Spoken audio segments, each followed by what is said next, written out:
혈액 건강에 문제가 있는 경우를 크게 두 가지로 나눠보고 있는데 첫째는 일단 혈액 자체가 뭔가가 문제가 있어 부족한 경우에 그러면 조금 전에 원장님 말씀하신 대로 약간 좀 창백하다거나 아니면 어지럽다거나 이런 증상이 나오실 수 있고요.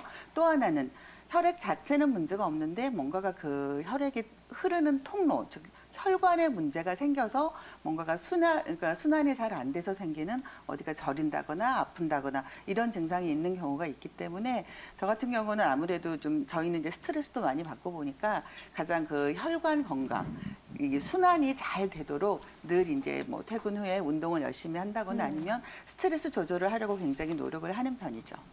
일단은 이 혈액하면 과연 어떤 혈액 상태가 정말 건강한 상태인지 굉장히 궁금해하시는 분들 많거든요. 맞아요. 우리 원장님들께서 이 부분에 대해서 조금 더 자세하게 설명해 주실까요?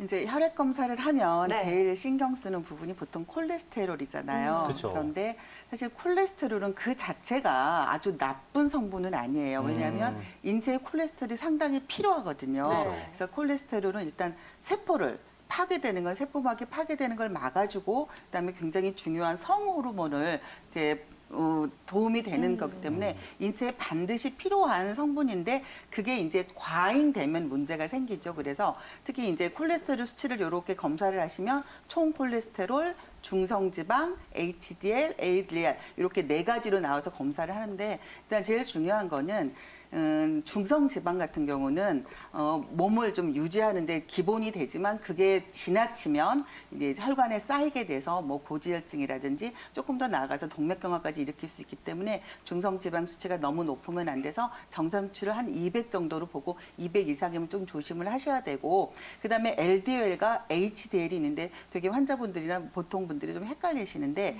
LDL이라는 것은 이 몸에서 콜레스테롤을 세포에 운반하는 역할을 해요. 그런데 이 LDL이 너무 많다 보면은 아무래도 콜레스테롤 양이 많아지니까 그게 쌓이게 돼서 조금 나쁜 콜레스테롤로 지정이 되고 HDL은 반대로 이 몸에서 쓰고 남은 콜레스테롤이 지방에서 이렇게 청소를 간에서 이렇게 청소를 하게 되는데 그거를 간에서 청소를 하게끔 옮기는 역할을 하는 게 HDL이거든요. 그래서 LDL이 높아지면 몸에서 콜레스테롤 수치가 높아지고 HDL이 높아지면 아니 낮아지면 HDL은 많아야지 이게 간으로 청소를 하러 많이 갈 수 있기 때문에 HDL은 높을수록 좋은 거여서 이렇게 수치를 이렇게 보실 때 LDL이나 중성지방은 낮고 HDL은 높아야 이게 좀 좋은 거기 때문에 일단 그 콜레스테롤 전체적인 이런 수치가 정상 범위에 들어가면 좀 정상적으로 혈액이 잘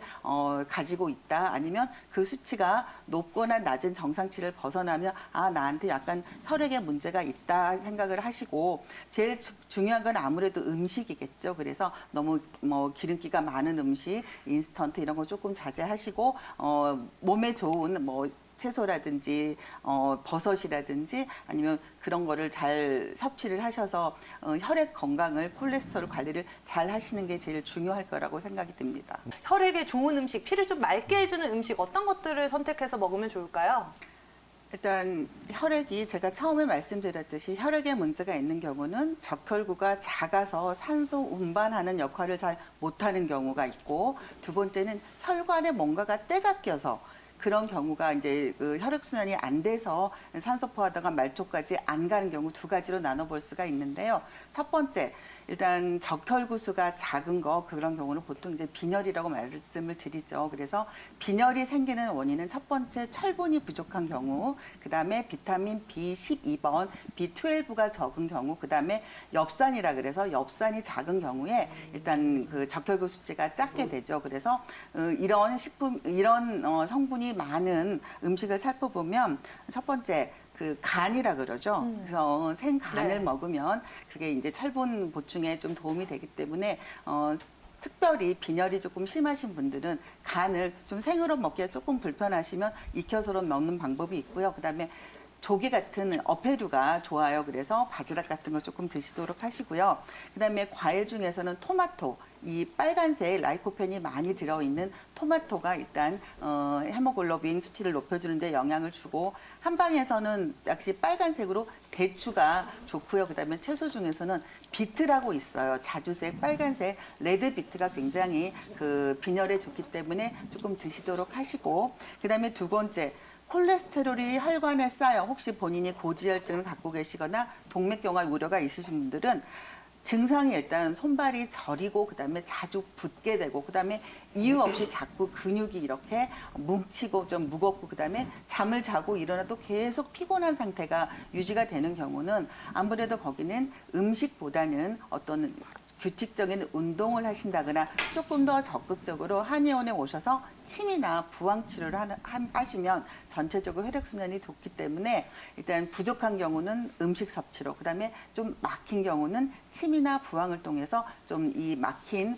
고랑을 좀 뚫어주는 그런 치료를 조금 적극적으로 받으시면 좀 도움이 되실 것 같습니다. 박소영 원장님, 이분의 증상 어떻게 보시나요? 네, 이분은 주로 이제 가래가 많고 조금 호흡곤란 증상을 호소를 하시는데, 사실 가래라는 거는 사람이 기도를 통해서 공기가 들어가서 이게 폐로 가는 그 통로가 기관지인데, 이 기관지에는 점막이 있어서 거기서 약간 촉촉한 액체가 늘 젖어 있어요. 그래서 그거는 일단 외부에서 이물질이나 뭐 세균 같은 게 들어왔을 때 자체 정화장을 거쳐서 그 부산물이 가래라는 형태로 밖으로 뱉어지게 되는데, 이런 그 염증 상태가 계속 많아지는, 특히 이분처럼 기관지에 만성적으로 염증이 있으신 분들은 굉장히 가래량이 많아지는 그런 기관지 염증 자체를 기관지염이라고 하는데, 일단 급성 기관지염과 만성 기관지염은 조금 차이가 있어요. 급성 기관지염은 급성적으로 외부에서 바이러스가 들어와서 그거하고 싸우는 과정에서 기침도 하고 가래도 나오는 현상인데, 보통은 이제 그거를 그냥 흉부 감기라고 표현을 하지요. 그래서 일단 감기가 걸렸을 때는 보통은 이제 항생제를 요즘에는 많이 안 쓰는데, 미국에서 일단 환자들을 대상으로 조사를 해봤더니 약 70% 정도가 불필요한 항생제를 조금 남용했기 때문에 최근에는 항생제를 줄이고 본인의 어떤 면역력을 높여주는 뭐 휴식을 취한다거나 아니면 수분을 많이 먹고 이렇게 좀 휴식을 통해서 자기의 면역력을 높이는 치료를 하게 되고, 그런데 단 열이 너무 심하게 나서 이 기관지 염증이 폐로까지 퍼지면, 특히 노약자라든지 원래 CP 질환을 갖고 계신 분들은 폐렴으로 이렇게 약간 발전할 수 있는 가능성이 있는 급성 기관지염은 그것만 조금 주의를 하시면 되고요. 이 환자분처럼 만성 기관지염 환자는 최소한 2년 이상 1년에 3개월 이상의 기침과 가래 이런 기관지염 증상을 보이는 분들을 만성 기관지염으로 이렇게 좀 정의를 내리는데, 일단 만성 기관지염은 급성과 다르게 외부 바이러스의 문제기보다는 평소에 좀 흡연을 많이 해서 기관지가 많이 상해 있다거나 아니면 직업 환경상 굉장히 그 유해 물질에 많이 노출되어 있는 무슨 탄광에 근무를 하신다거나 이런 미세먼지가 많은 곳, 특히 최근에는 이렇게 미세먼지에 저희가 1년에 거의 6개월 이상이 노출된 경우에는 만성적으로 이 기관지가 굉장히 좀 이렇게 약해져 있기 때문에 기관지가 외부에서 바이러스가 아닌데도 계속 기침이나 가래가 나와 있는 경우, 또는 본인이 대기 오염이 많은 지역에서 사는 분들도 이런 만성 기관지염이 노출이 되기 때문에 약간 급성과 만성 기관지염 조금 차이가 있어요. 그래서 이 만성 기관지염의 증상은 첫 번째 기침, 그다음에 가래가 처음엔 있다가 점점 시간이 지날수록 이 환자분처럼 약간 호흡 곤란까지 일으킬 수가 있고요. 그다음에 이런 경우에는 조금 심해지면 기관지 확장증이라 그래서 이 기도 점막이 상하면서 이렇게 패이게 되면 계속 그 안에 염증 물질이 고이게 돼서 기관지 확장증으로 가면 나중에는 약간 호흡 곤란까지 일으킬 수 있기 때문에 좀 관리를 잘 하셔야 되는, 만성에서는 이 환자분 같은 경우는 양약을 계속 드셨는데, 특히 급성보다는 만성 기관지염 같은 경우는 양약에서 쓸 수 있는 어떤 치료보다는 한약에서 한방으로 일단 기관지 자체를 좀 튼튼하게 할 수 있는, 기관지 폐와 기관지의 면역력을 좀 높여줄 수 있는 한방 치료를 조금 받으시면 도움이 많이 되실 것 같으니까, 이 환자분께서 한방 치료를 아직 안 받아보셨으면 조금 한방 치료도 고려를 해보시는 게 좋을 것 같습니다. 그렇다면 이 기관지염은 한의학에서 현재 어떻게 바라보고 있나요?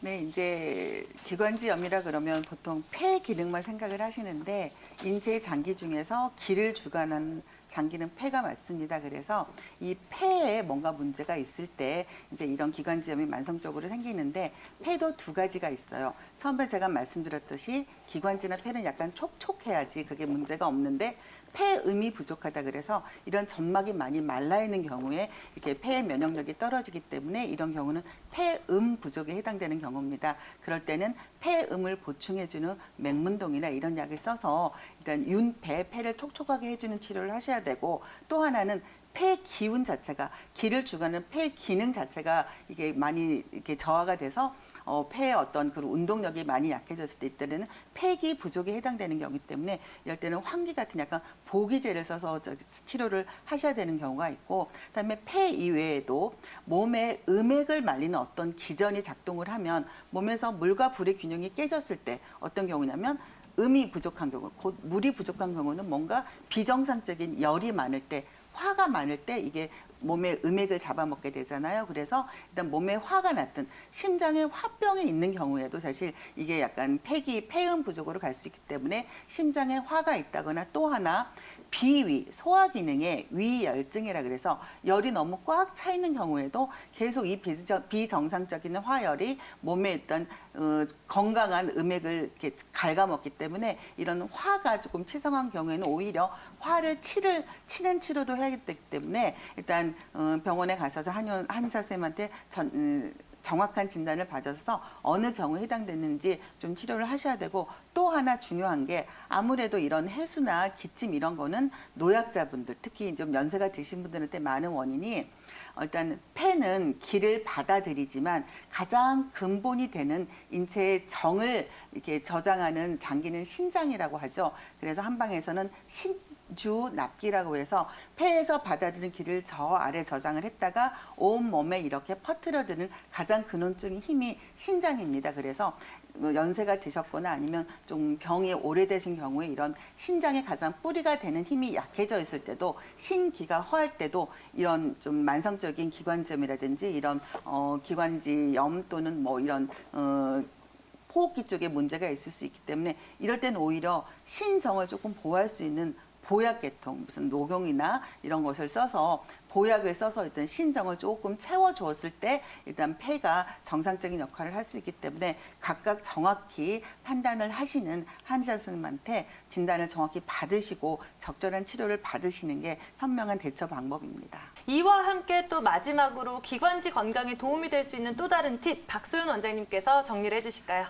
네, 이제 예전에 할머니들이 아이가 기침을 많이 하면 배를 이렇게 푹 끓여가지고 주시는데 굉장히 좋은 방법입니다. 그렇죠. 기관지가 말라가는 그런 마른 기침을 할 때는 배를 갈거나 혹은 중탕을 해서 거기에 꿀을 타서 하면 기관지가 좀 촉촉해지는 역할을 할 수 있고요. 그다음에 아까 가래가 조금 끓으면 거기다가 도라지나 귤 껍질 같은 걸 말려서 같이 좀 끓여 드시면 좀 도움이 되는데 보통 이제 기침을 하시면 은행을 많이 드세요. 그래서 은행은 물론 은행도 기관지에 좋은 약이긴 하지만 좋은 식품이긴 하지만 그걸 많이 드시게 되면 독이 조금 있기 때문에 은행은 하루에 한 10개 이내로 볶아서 드시도록 좀 주의를 하시는 게 좋을 것 같습니다.